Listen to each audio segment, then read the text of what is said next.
but I'm Derek Gunn along with Seth Joyner. And Seth, let's go back to our pregame show, Seth, and right before we close, where I made the comment that as we've watched this entire NFL season unfold, the only thing we can expect is something unexpected. And no matter how much we try to analyze this matchup, the strength and the weaknesses of both teams, in your wildest imagination, did you expect to see anything like what we saw in this game today on both sides of the football?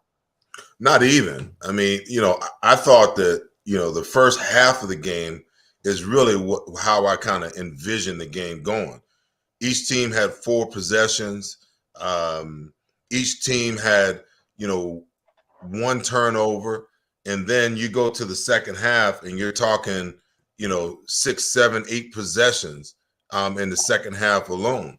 And in my opinion, the undoing of the Eagles, again, if you look at their 2 losses, right, it will come down to 4 turnovers in the first loss, 4 turnovers in this loss. And when they don't protect the ball, I don't care who it is that you're playing, you're going to lose the game under those circumstances. All right, guys, do you have me now? Do you hear me?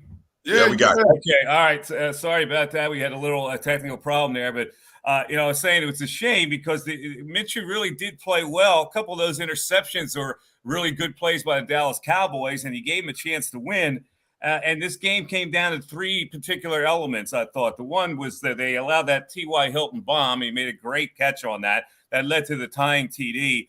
And then Deron Bland made a great interception there. And, of course, the Sanders fumble, which was disheartening for everybody. And, the 4 turnovers, Seth and Gunner, they led to 20 points. And you're right, you can't turn the ball over. But they had a chance right to the end. And I thought they were going to be able to pull that off with an extra point victory. And it just didn't happen for them. So tough loss, not the end of the world. But obviously you can't win when you turn the ball over. But what did you think of Minshew today? Well, he showed me that he is a quality backup quarterback in the National Football League. Much better than most backup quarterbacks in the National Football League. I thought the game plan that Nick Sirianni and Shane Steichen put together for him was perfect in terms of getting him in a rhythm, to get him acclimated in a game of this magnitude in a hostile environment. I thought he executed the game plan well. He made the throws. I love how he wherever the pressure was coming from, he sidestepped the pressure, bought himself some additional time, made the necessary throws that he had to make, except for a few minor miscues. And Mike, as you talked about, a couple of interceptions were just great plays made by the Dallas defenders. For a guy to come off the bench and not play and throw up 355 yards in a game of this magnitude, what else more do you want from him? And there's one thing quite evident, whether they win, lose, or draw, that the Eagles' backup is way much better than the Dallas Cowboys' backup. Yeah, and Seth, obviously defensively, they weren't at their best. They allowed the quarterback to complete 19 straight at one point, and it seemed like every time the Eagles seemingly got control of this game, Dallas was able to come back and score on them. And of course, they were aided by a couple of short fields there. But what did you think of the defensive effort today?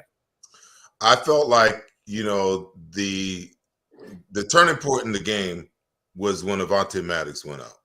When Devonta Maddox got hurt, everything went to hell in the handbasket, for this defense. I was going back and forth with people on Twitter today, and they kept going on. I'm like, listen, believe it or not, I was defending Jonathan Gannon because I loved his game plan today. He brought pressure, where he needed to bring pressure in certain situations to speed up, Dak's clock. This game will come down to 2 huge, third down situations where the Eagles had him dead to rights. And, your players have to make plays. Like Devonta Maddox on that third down in the first half, you got him in third down. They run the blitz. You're down around Dak's ankles. And, if you could just make the tackle, you're off the field. The offense is rolling. It's got rhythm. It's got timing. It's got, everything at its disposal. We're probably going to go down and score again. But you don't make the play. Dak spins out of it, completes a pass for the third down. Consequently, they end the drive with a touchdown. Then, the 3rd and 30. I mean, how do you give up 50 on 3rd and 30 is just way beyond me. Those 2 plays will make the bigger difference, and understanding why the Eagles lost this football game. But make no mistake about it. When Josiah Scott comes into the game, and when you have to start inserting players in positions where they're not used to being as a defensive play caller, okay, if you don't have confidence that that guy knows exactly what to do, it alters the way that you call the game. It alters the way that, the different positions that you put your players in.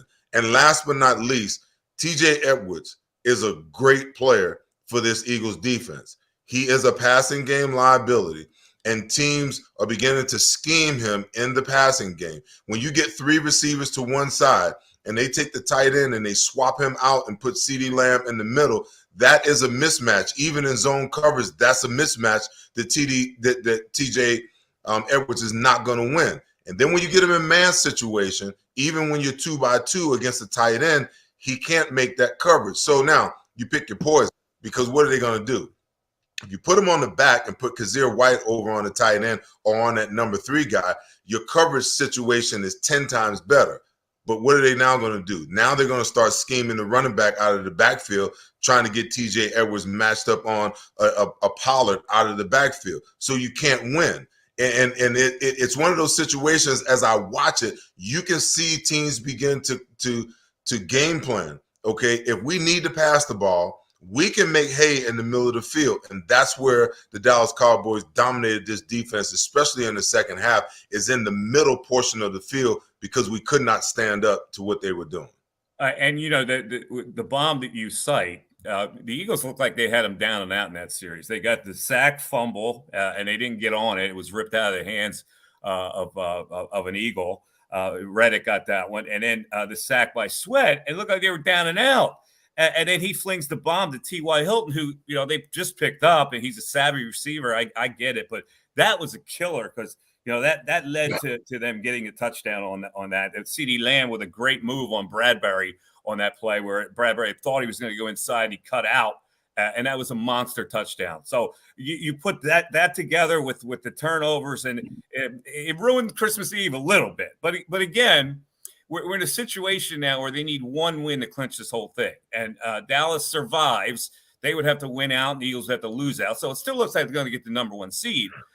So now we go with the Hurts situation. I mean, do you find an immediacy to play him next week just to get that win and not want to go down to that last game? How do you guys feel about that?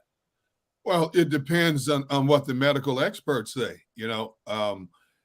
Initially, it was thought that he was just going to miss the one game. And then all of a sudden, reports started coming out yesterday that there's a possibility he could miss that Saints game as well. But as I've been saying time and time again, when you have a chance to put the nail in the coffin in terms of wrapping up the number 1 seed and the division, it's all hands on deck.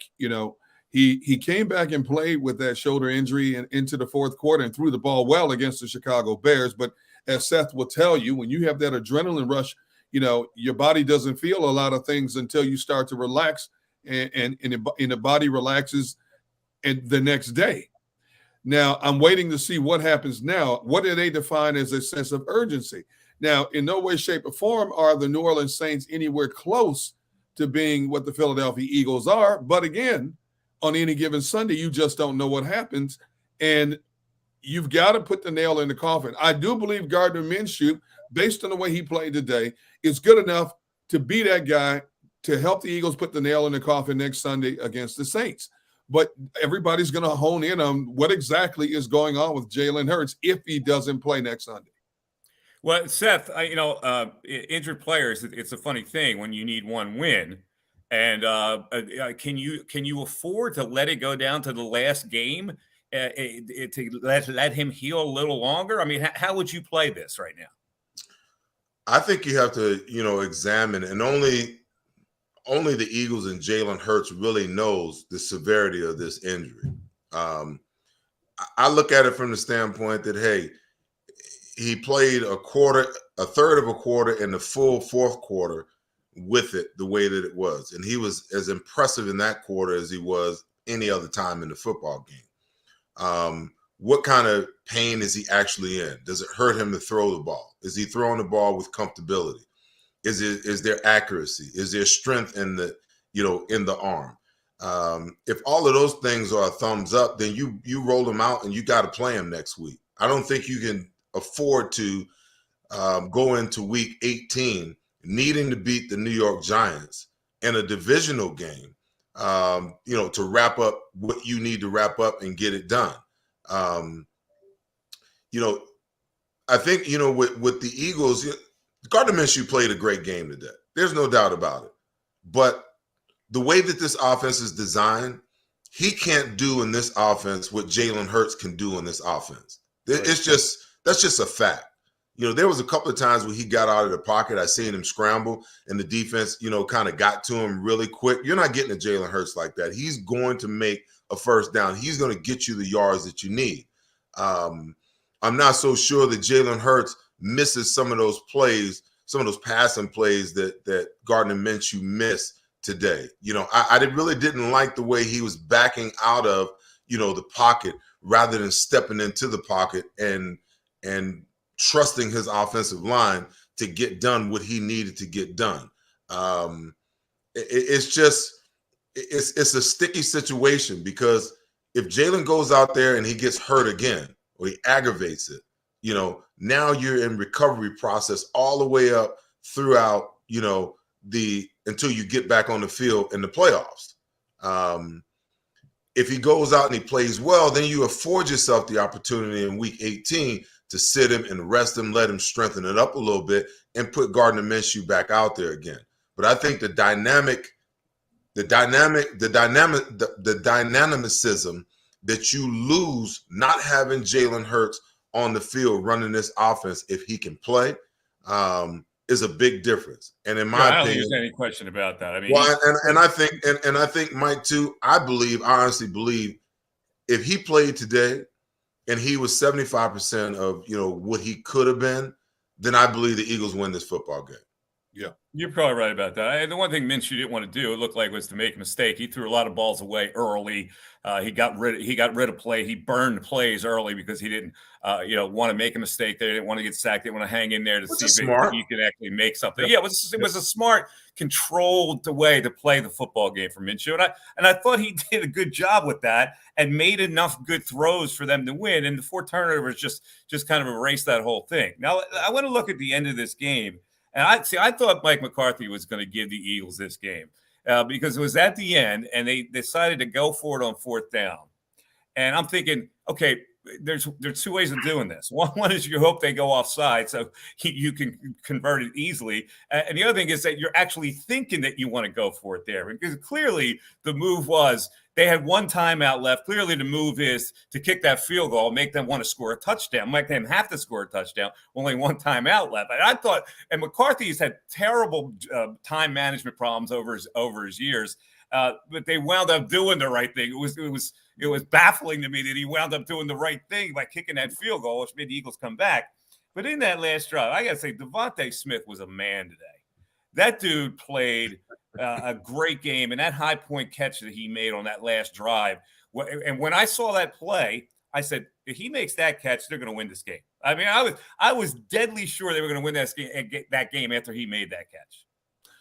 His body control and hand coordination ability is unbelievable, second to none. This young man, I go back to the sideline catch he made, where he kept his body in control and both feet in bounds. He's a grown man. He's still a young man, but he is a grown man. You cannot contain this young man. Did you see the ups he had on that catch? Trying to cover him one-on-one is a nightmare for any DB in the National Football League, and they all know it. Minshew's comfort zone in this game today, because of who he was throwing to. Think about some of the catches Dallas Goedert made. A.J. Brown, Devonta Smith. When you have those kind of pass catchers in your arsenal, if I'm a quarterback, there's nothing to be worried about, because they're going to make your bad throws look good. But you're right. What Devonta Smith is able to do when the ball's in his area zone is just incredible. And you can't get enough watching this young man. Every time you think you've seen the best of him, he wows you again in some way, shape, or form. Yeah, he's just a special talent. 8 catches for 113 today 14.1 average, but he made them fret back there. And I was thinking about the one play where they had A.J. Brown out of the game on that play, and they wound up okey-doking Diggs on that play, who went to the wrong guy, went and saw Goddard in that area and allowed Devonta to get behind him. This was an entertaining game. It's a damn shame they didn't pull this off, because they did a lot of things right that you would think they're going to steal this one in Dallas and clinch this whole division and then be able to just rest for the rest of the year, basically. Well, listen, they did, but, the issue is, like I said in the opening, the turnovers are the issues for them. You look at the two games that they've lost, they have a combined total of 8 turnovers in those 2 games. You're just you're not supposed to win football games, under those circumstances. And I'm of the mindset also that Quez Watkins is going to have to figure out a way to step up his game. Gardner Minshew went to him a lot more than Jalen Hurts would have went to him in this game, and he failed him in both situations. Both of Gardner's interceptions came off of passes right to Quez Watkins, where he's not fighting and he's not really contending for the football. That last one, all you got to do is flatten your route. If you flatten your route, you cut the defender off and you stop him from coming, around you. The first one is pass interference. I'm just going to call it what it is. There's no way in hell that you can jump over a guy and get an interception and it not be interference. He's there before the ball even gets there. But you're in Dallas and you're not going to get those types of calls. But, A.J. Brown ain't letting that happen. Devonta Smith ain't letting that happen.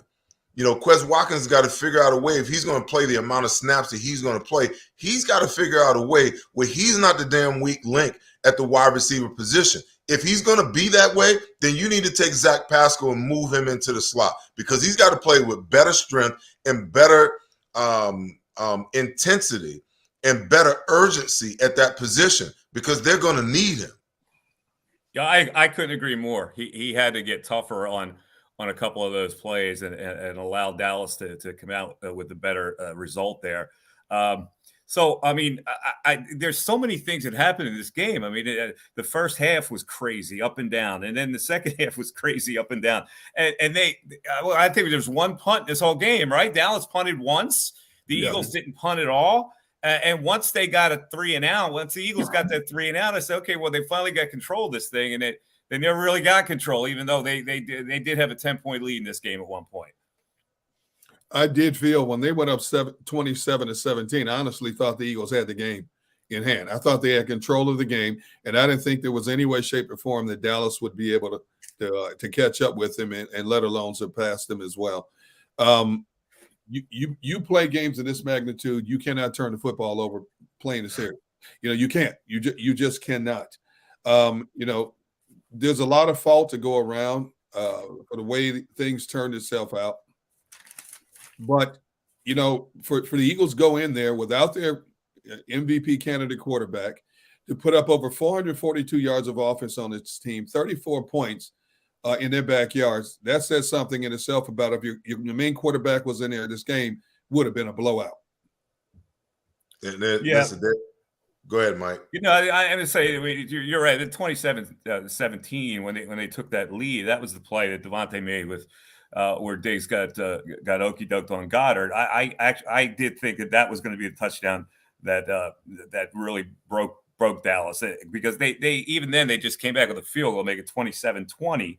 And then there was the Boston Scott fumble, which really turned some momentum over to Dallas as well. And they got the tying touchdown at 27. So again, you're right, Seth, those turnovers were really costly, because the Eagles had a 10-point lead and they still had a 7-point lead when Boston Scott fumbled that ball and allowed Dallas to get back in the game, tie the game, and get some momentum for the fourth quarter. And listen, if you think about it, Derek brought up the stat. He said he had 20 points off of turnovers, okay? If you erase those turnovers, this is a total beatdown.